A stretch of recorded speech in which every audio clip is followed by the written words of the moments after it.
Je te fais une tartine? Ouais.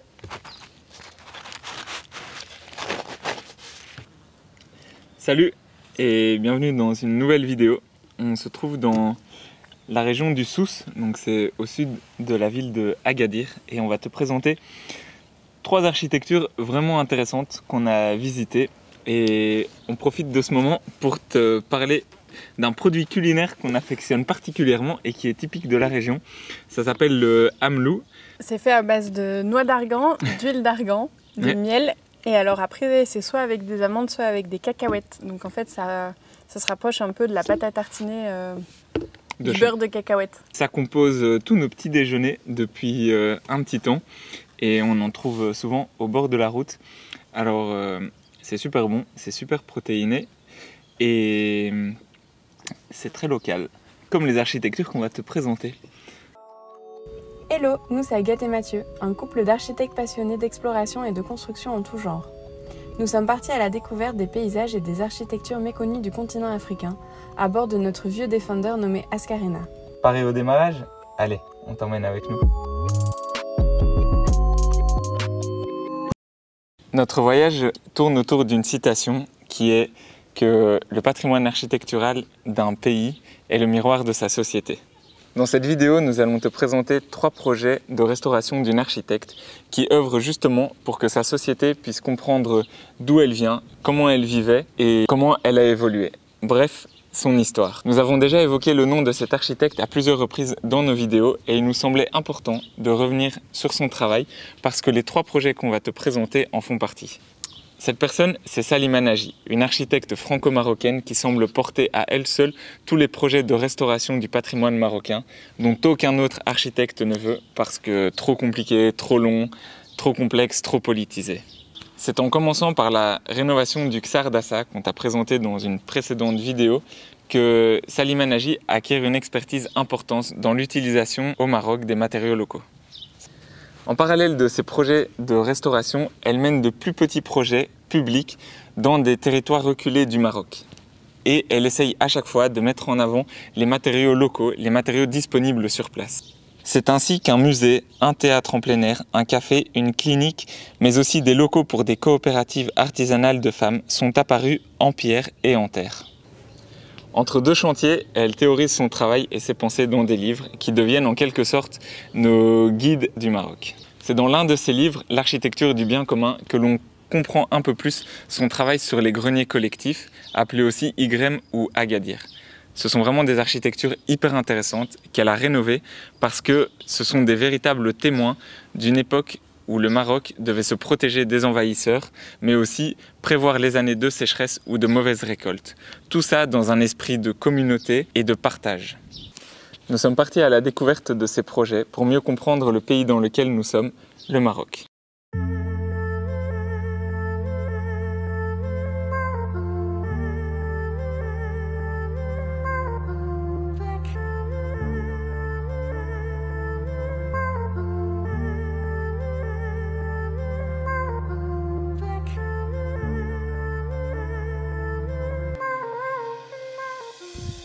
Aujourd'hui, on est dans un petit village qui s'appelle Amtoudi. On est dans la région du Haut-Atlas. C'est un village assez calme et on est venu ici en fait pour visiter un grenier. On appelle ça aussi des Agadir. Et il se trouve en haut de la colline. Et là en haut, on va t'expliquer un peu ce que c'est qu'un grenier et comment ça se passe. Allez, c'est parti.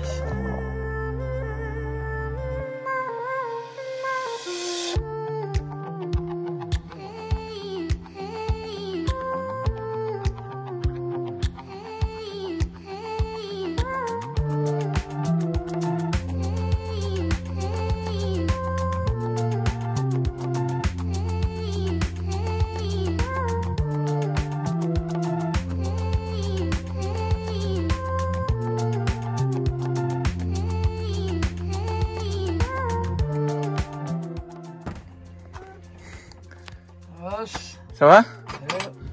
Bon, ça va bien. Peux rentrer? Ouais. Merci beaucoup.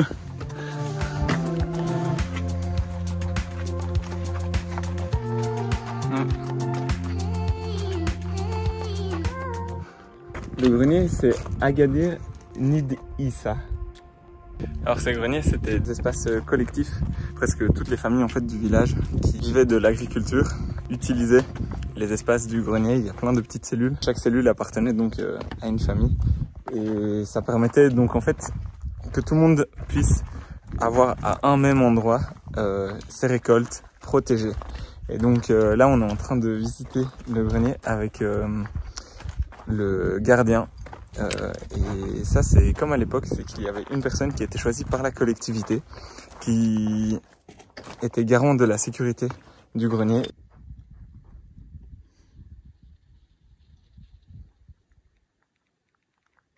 Ça c'est un escalier, hein, c'est ça? Ouais. Ça c'est un escalier, tu peux monter comme ça, hop, en bois de palmier. Bon, je vais pas le tester parce que j'ai les mains pleines, mais tu vois que le palmier il est taillé pour que tu puisses grimper et accéder au grenier. Et non. Ah mais ça c'est pas un grenier, ça c'est comme une citadelle. C'est comme pour observer. Pour regarder, ouais. Pour la sécurité. Ouais. C'est ça. Et donc il y a combien? Il y a le grenier. Ah, le grenier est en dessous. D'accord.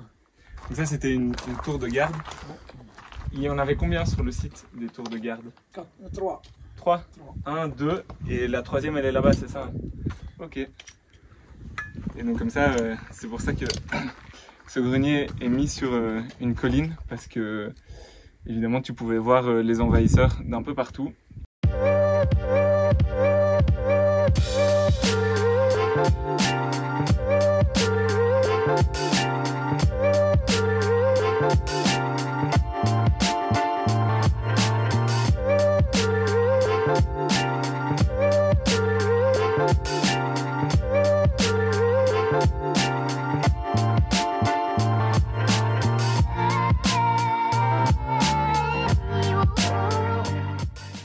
On les retrouve de l'Atlas au Sahara marocain.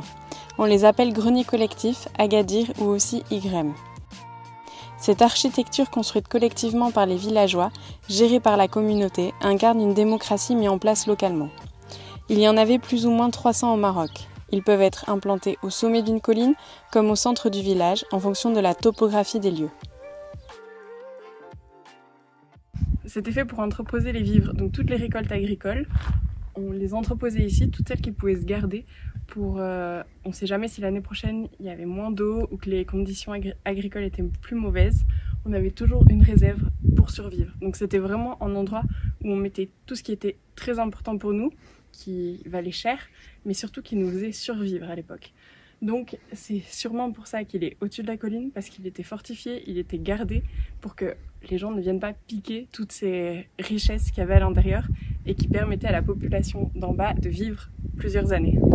On peut retrouver des greniers en pierre, mais aussi des greniers en terre, parce que ça dépend du lieu où il est construit, le grenier. Donc ici, il est dans la montagne, donc on voit toute la montagne autour, c'est des grosses pierres. Mais si il est dans un endroit où il n'y a pas de pierre, il va être construit en terre. Donc c'est toujours le matériau qu'il y a sur place. Vraiment une architecture de collecte. Et ça va avec l'économie du peu et avec le sens même du grenier. Qu'est-ce que c'était ça? Les pailles? Les paniers? Les paniers? C'est pour mettre aussi les abeilles. Les abeilles là, ils mettaient directement aussi. C'est les ruches. Les ruches, les ruches, oui. Et comment ils récoltaient le miel? Voilà, le fémé, on met le fémé, oui, il le coupe avec le coton, on peut le sortir. Ah, c'est ça, elle faisait le miel ici, là-dedans. Ouais. Parce que tu sais, chez nous, les ruches, Ouais, c'est des boîtes et c'est des... Non, c'est les abeilles qui fait tout. Ah, c'est les abeilles qui... Ouais. Ok, d'accord. Et tout ça, ça appartenait à une famille? Donc moi j'ai beaucoup, toute la richesse c'est pour moi. Ok. Si je n'ai pas beaucoup, ma place c'est là, ta place c'est là, la place d'un autre, la place d'un autre. D'accord. Ça c'est pour fermer. Pour fermer, d'accord. Fermer. Et on met la crotte de chèvre ou bien la crotte de vache. La crotte de chèvre? De chèvre, oui. Ou la crotte de vache? De vache, oui. On colle tout ça, on ne met pas les abeilles comme ça. Il faut coller ça avec la crotte de vache et la crotte de chèvre. D'accord. Tu vois un peu qui reste encore. Ah, il y a encore du caca? Ouais. Ah oui. Il y a encore des crottes là. Elles ont séché. Et ça, c'est le bois de palmier aussi? Oui, c'est le bois de palmier. C'est les tiges, c'est les feuilles. Ça, le roseau. Ça a pu utiliser cette technique Comme ça qu'elle a dans la maison. Ah, dans dans les maisons. Ouais. Toujours avec Le roseau. Oh, le roseau. Ok. Et le caca de chèvre et le caca de vache aussi. Encore. Toujours. Alors comme on l'a expliqué, le fonctionnement d'un grenier c'est vraiment hyper intéressant parce que c'est tout le collectif qui s'en occupe. C'est vraiment quelque chose pour la communauté. C'est aussi la communauté qui le construit. C'est-à-dire que tous les gens se mettent ensemble et participent à la construction, à l'agrandissement s'il y a besoin de plus de pièces, à l'entretien aussi. Ce qui est intéressant aussi, c'est que l'état d'un grenier pouvait être le reflet de l'état d'un collectif. Donc si un grenier était abandonné à l'époque ou en mauvais état, ça montrait que le collectif était plus ou moins en désaccord ou en mauvais état.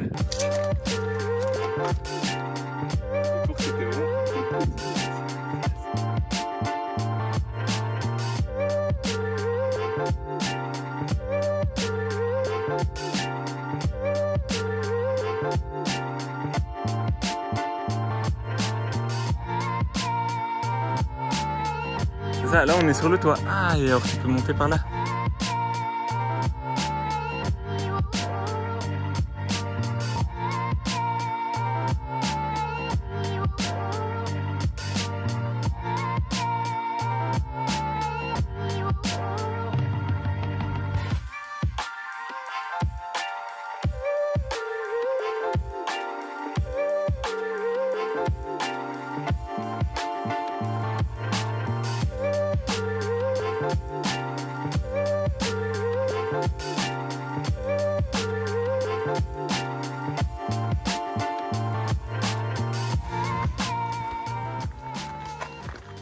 La température qu'il fait ici,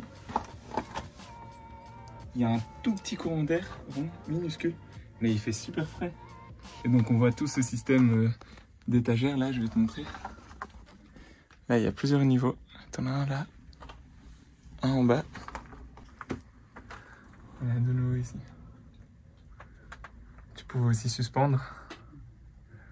C'était le frigo de l'époque.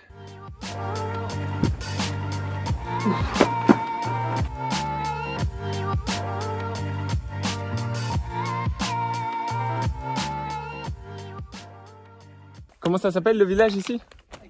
Aglouille. Et l'autre c'est Id Issa. Id Aïssa. C'est ça, et ensemble ça forme Amtoudi. D'accord. Et donc comme ce sont deux villages, chaque village avait son propre grenier. Et comme l'autre, j'ai l'impression qu'on va de nouveau devoir un petit peu grimper. Il était de nouveau sur une colline, donc un point stratégique pour la défense et la protection du coup de tous les vivres et tous les biens qu'il y avait dedans. De nouveau, il a été rénové. Alors je pense que celui-là, il a eu besoin d'une rénovation beaucoup plus poussée que le premier. Et ça a été plus complexe à réaliser parce que de ce que je vois, il est sur plusieurs niveaux. Il s'étend beaucoup plus haut et beaucoup moins en superficie. Donc voilà, on va aller visiter ça et on te présente ça en image. Plus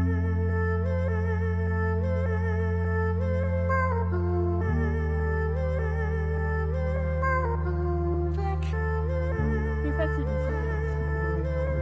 On voit toute la palmerie, on monte là.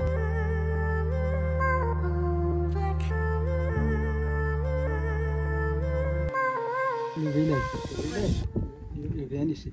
Le matériel, tous les amandes, l'orge, le maïs, comme la banque.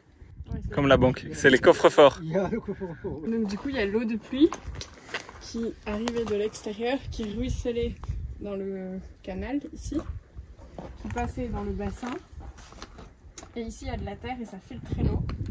Comme ça enlevait tous les gravats, les poussières. Et ensuite, l'eau, pouf, elle allait dans la citerne. En fait, je crois que c'est surtout parce que tu vois, le fond est plus bas que la sortie. Tu vois, donc toutes les impuretés restaient dans le fond et seulement l'eau qui était bonne, elle allait au-dessus, c'est ça? On voit toute la partie, tout ça,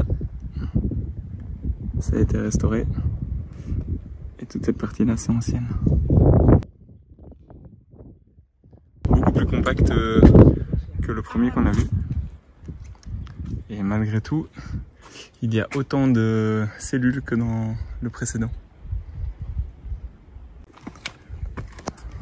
Je me suis plusieurs fois posé la question à quoi servaient ces petits triangles. C'est les meurtrières pour mettre les fusils. Alors c'est quand même assez esthétique, hein. Mais quand tu passes l'œil, t'arrives juste à voir ce qu'il y a derrière. Rien de plus. Pour entrer dans le grenier, il y a plusieurs portes. Donc là, on va passer la troisième et dernière. Et juste derrière cette porte dormait le gardien. Il avait son lit là en haut, en fait. Ici en haut. Il pouvait dormir. Ce grenier, il est très haut. Il a 4 étages. Et c'est pour ça qu'il a une forme beaucoup plus compacte que celui de Idaïsa. Wow. Ouf, là, tu vois les 4 étages. Ah bon? Ah ouais, ça fait flipper. Et toutes les chambres. Ah ouais. Donc il y avait des endroits qui étaient pour dormir et des endroits qui étaient pour garder le bétail. Parce que aussi quand il y avait la guerre et des envahisseurs, tout le village venait dormir ici pour être protégé. En fait, rien que là où on est, on voit 1, 2, 3, 4, 5 espaces de 5 cases quoi. Tout est superposé. C'est ça. Je passe? Ah voilà, là tu vois tous les tiroirs pour stocker les différentes nourritures, les différents aliments, les différentes récoltes. C'est pas des tiroirs, des étagères. Ouais, les différentes étagères.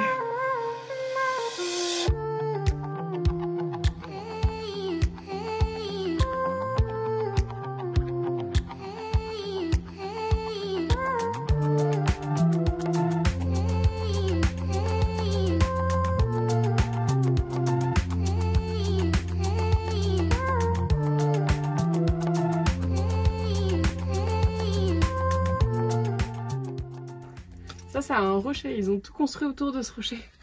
Donc le rocher, il fait partie intégrante de la structure du grenier maintenant. C'est assez impressionnant. On le voit sur tous les étages. Encore c'est la porte là avec les rochers. Ah, même la porte, elle est entre 2 rochers. Vas-y, te casse pas la binette. L'escalier du grenier.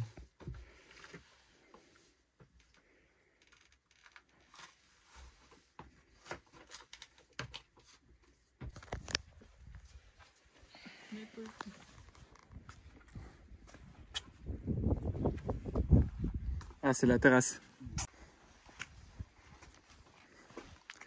Allez, c'était la tour de garde.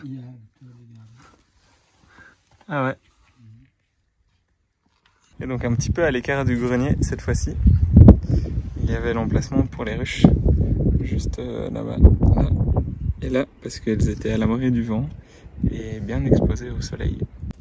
Alors inévitablement, ce grenier il a été construit exactement comme l'autre, je veux dire avec les mêmes méthodes de construction, avec les mêmes matériaux et les mêmes techniques, inévitablement parce qu'on est juste à côté. Donc c'est ce que Agathe disait, cette architecture de collecte, c'est une architecture locale, vraiment de in situ sur le site.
Alors, on est à Aitkin, dans un petit village au bout du monde, au Maroc, un peu perdu.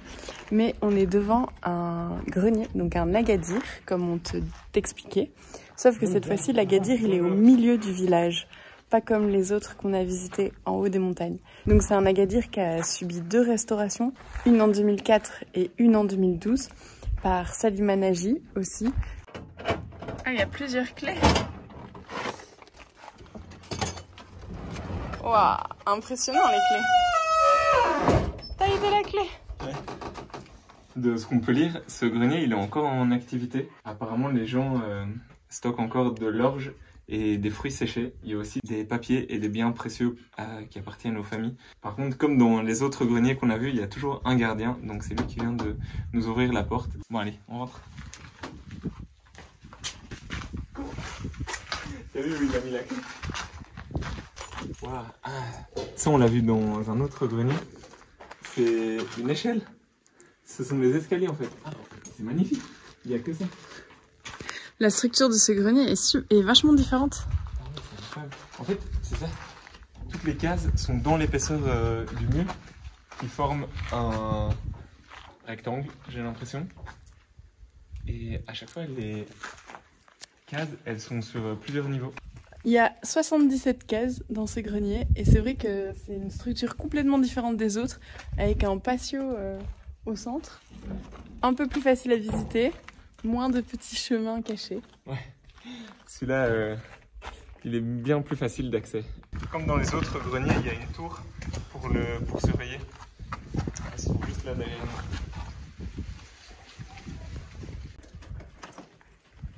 nous. D'accord. Je suis pas sûr que j'y monte. Moi aussi? Ah, chouf. Chouf, ok. J'essaye de monter, tu crois? Comme tu veux. Est-ce que c'est nécessaire de préciser que j'ai le vertige? J'avais oublié.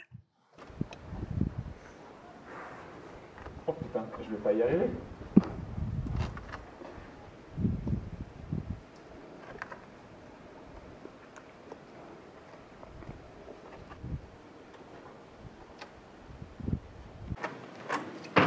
Bon, il est mignon lui, mais ah, mais j'aurais pu monter par là. Ah, mais là c'est beaucoup plus simple. Là, à la fin, il n'y a plus d'échelon. T'es obligé de sauter. Ah, je peux monter par là. Ah, on voit la petite tour. Ouais, ça valait la peine. C'est trop beau. Et là, on voit la petite tour de surveillance.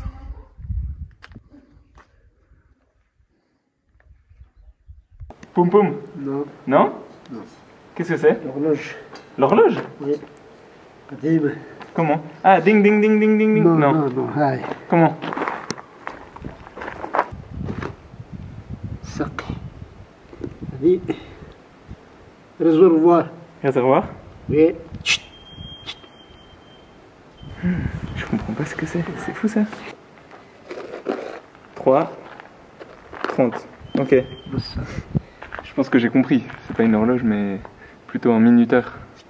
Je crois que c'est comme un sablier en fait. Tu vois, il se remplit peu à peu d'eau. Et il sait que quand il plonge, ça fera 30 minutes. Je comprends rien. Je crois qu'il va faire la prière. Tu vois? Ben, je pense que oui. Ah oui, c'était la prière après. On a un petit peu de lecture. Donc ça, c'est vraiment comme à l'époque. Ils conservaient aussi ici les vieux manuscrits et tout ce qui était précieux et qui devait se conserver dans une température constante.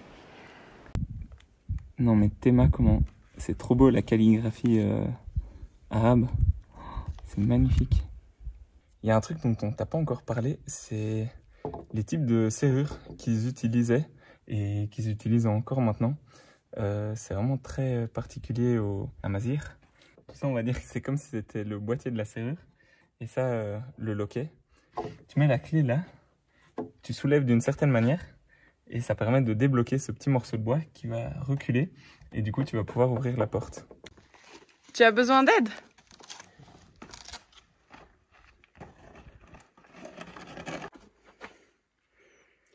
Ça, c'est l'espace intérieur.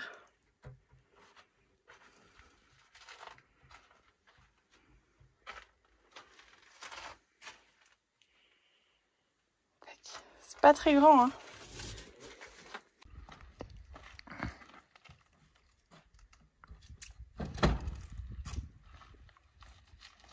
Faut embrasser le palmier, hein. Ouf, ninja. Il est fort, lui, finesse. Je sais pas ce qu'ils mettent dans le thé marocain, mais ici, les articulations, ça se passe. Pas de problème, hein. Ah, le minuteur. Ah, c'est ça, hein. Ouais. Au bout de 30 minutes, et à 30 minutes, pouf, Punk, il tombe. Ok. L'utilisation des greniers a peu à peu diminué à partir des années 60 à cause de l'approvisionnement régulier des souks. Les villageois n'avaient alors plus le besoin de stocker les aliments et le risque de manque de nourriture n'était plus aussi grand. De moins en moins utilisés, leur état s'est progressivement dégradé. Les 3 greniers que nous visitons ici ont tous subi une restauration. Aujourd'hui, leur vocation est double. D'un côté, c'est une attraction touristique permettant une entrée d'argent pour l'entretien, mais c'est surtout un patrimoine culturel sauvé de la ruine et de l'oubli. C'est ici qu'on termine notre visite des 3 greniers. On a vu 2 greniers qui étaient en haut de montagne, un grenier en plein milieu du village, grenier en pierre, grenier en pisé. Si tu veux en voir plus, tu peux aller te balader dans le Maroc, il y en a d'autres. Il y a plein d'endroits où il y a des greniers. Il faut se renseigner, il faut demander et il y a toujours un gardien pour t'ouvrir. Donc si tu en rencontres une porte fermée, demande le gardien et comme ça tu pourras rentrer. Ça vaut vraiment le coup de rentrer dedans. Allez, en route.